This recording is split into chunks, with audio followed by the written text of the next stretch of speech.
서울 집값이 주춤주춤한다. 이 말이 맞을까요? 일단 이 지표를 먼저 한번 보시죠. 서울 아파트 매매가 변동률 추이 말입니다. 이번 주입니다. 이번 주 9월 2일 0.2% 21% 올랐습니다. 그런데 지난 8월 12일에 0.32%까지 올 들어 최고치를 올렸었거든요.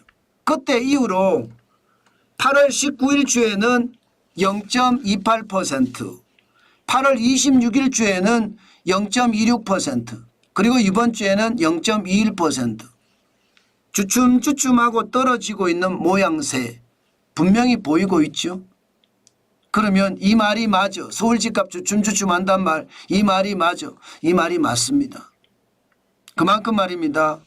24주 연속 오르면서 서울 집값에는 계속 올라간다는 그런 불안 심리가 굉장히 자극이 돼서 시장 전체적으로도 쭉쭉 올려줬는데 지금은 또 뭔가 시장에 변동성이 있다는 뜻입니다.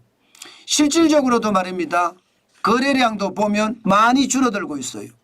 지난 7월에는요 8,769건이었습니다. 그런데 8월에는 지금 3,972건이에요. 아마 지금 현재까지는요 이게 지난 6월에 7,534건이 있는데 이 정도까지도 안 갈 거라고 봅니다.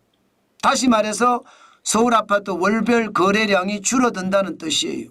9월에는 92건이니까 굉장히 빠른 속도로 줄어들죠. 거래량이 줄어든다는 건 시장이 과열되는 것이 좀 줄어든다는 뜻이에요. 게다가 역대 평균치가 6,040건이거든요. 거기에 비하면 8,769건은 굉장히 거래가 많았습니다.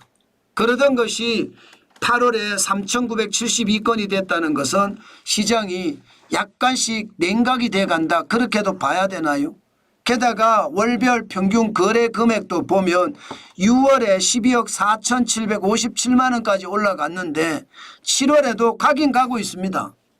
가긴 가고 있지만 6월만큼은 아니에요. 12억 2,152만 원에서 멈췄습니다. 그러니까 6월보다는 가격이 떨어졌다는 이야기죠. 8월에는요 11억 2,243만 원입니다. 이거 말입니다. 12억까지 올라가기 만만치 않습니다. 다시 말해 서울 아파트 평균 거래 금액이 떨어졌다. 지금 9월에는요 뭐 며칠 지나지 않아서 이게 뭐 진짜 정확하다 그렇게 말할 수는 없습니다. 8억 4,622만 원. 그래도 굉장히 많이 떨어진 거죠.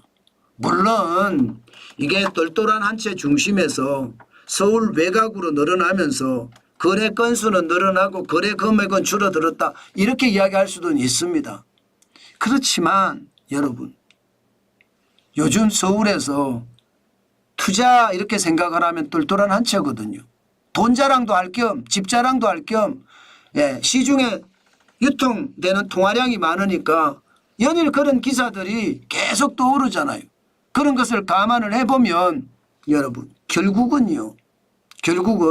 시장에서 똘똘한 한 채 중심이다 그렇게 생각할 수 있습니다. 그런데 거래 금액이 떨어진다는 것은 뭔가 변화의 조짐이 있다는 거예요. 특히 더 변화의 조짐이 있는 것은요 이게 매물량이 굉장히 빠른 속도로 늡니다. 빠른 속도로 지난 8월 5일에 77,822건이었습니다. 그런데 9월 5일 현재 82,000건까지 늘었습니다. 82,050건이에요. 연초 73,929건에 대비하면 11%가 늘었습니다. 8,129건. 팔겠다는 사람들이 굉장히 많다는 뜻이잖아요. 일반적으로 집값이 더 올라간다고 가정이 되면 이게 매물이 줄어들어요. 훅 그냥 다 가지고 들어갑니다.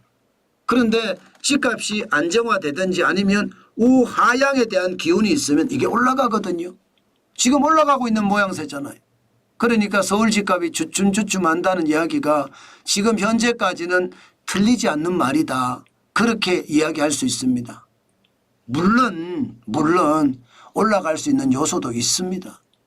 지금 기본적으로 수도권 아파트 매매가 변동률이 떨어지긴 했지만 떨어지는 게 굉장히 약하다는 거. 지금 지난 8월 12일 주가 0.18% 떨어졌는데 9월 2일 이번 주는 0.15%니까 그렇게 많이 떨어지지는 않았습니다. 떨어지긴 떨어졌어요. 전국도 마찬가지입니다. 떨어지긴 떨어졌지만 지난 8월 12일 주에는 0.08이 올라갔었는데 9월 2일에는 0.06 생각보다 덜 떨어진다는 것. 이것도 올라갈 수 있는 어떤 요소가 되는 거고요. 안정이라고 이야기 못한다는 뜻입니다. 여기에다가 아파트 전세값은 68주 연속 올라가고 있습니다. 이것은 말입니다. 어쩌면 집값이 잡혔다 이렇게 단정적으로 이야기하기는 그렇습니다. 그럼 왜 이럴까? 결국 대출이 안 되잖아요. 대출을 다 막아버렸습니다. 집만 있으면 대출 안 해준다고 그러는 거예요. 주택담보대출도 안 해주고 신용대출도 안 해주고 대출을 마구마구 막아버렸으니까 시장이 이런 현상이 일어나는 것은 아닐까. 저는 그런 생각이 들거든요. 그렇다고 여러분 대출을 계속해서 막을 수 있느냐? 여러분 대출을 계속해서 못 막습니다. 왜 못 막느냐? 은행은 어떡하고요? 은행은 영업을 안 하나요? 대출을 계속 막고 있으면 되나요? 기업에 지금 대출 엄청 해줬거든요. 기업이 실적이 안 좋으면 은행들도 위험해지거든요. 그런데 이게 개인 대출을 안 해준다는 건 오히려 은행이 더 위험을 자초할 수도 있거든요. 그런 것을 감안을 해보면 결국 말입니다. 시간이 더 지나봐야 알겠다. 저는 그런 생각이 듭니다. 서울 아파트 값이 주춤주춤한다는 어떤 지표가 나왔지만 아직까지 스트레스 DSR 2단계가 9월부터 시행이 됐고요.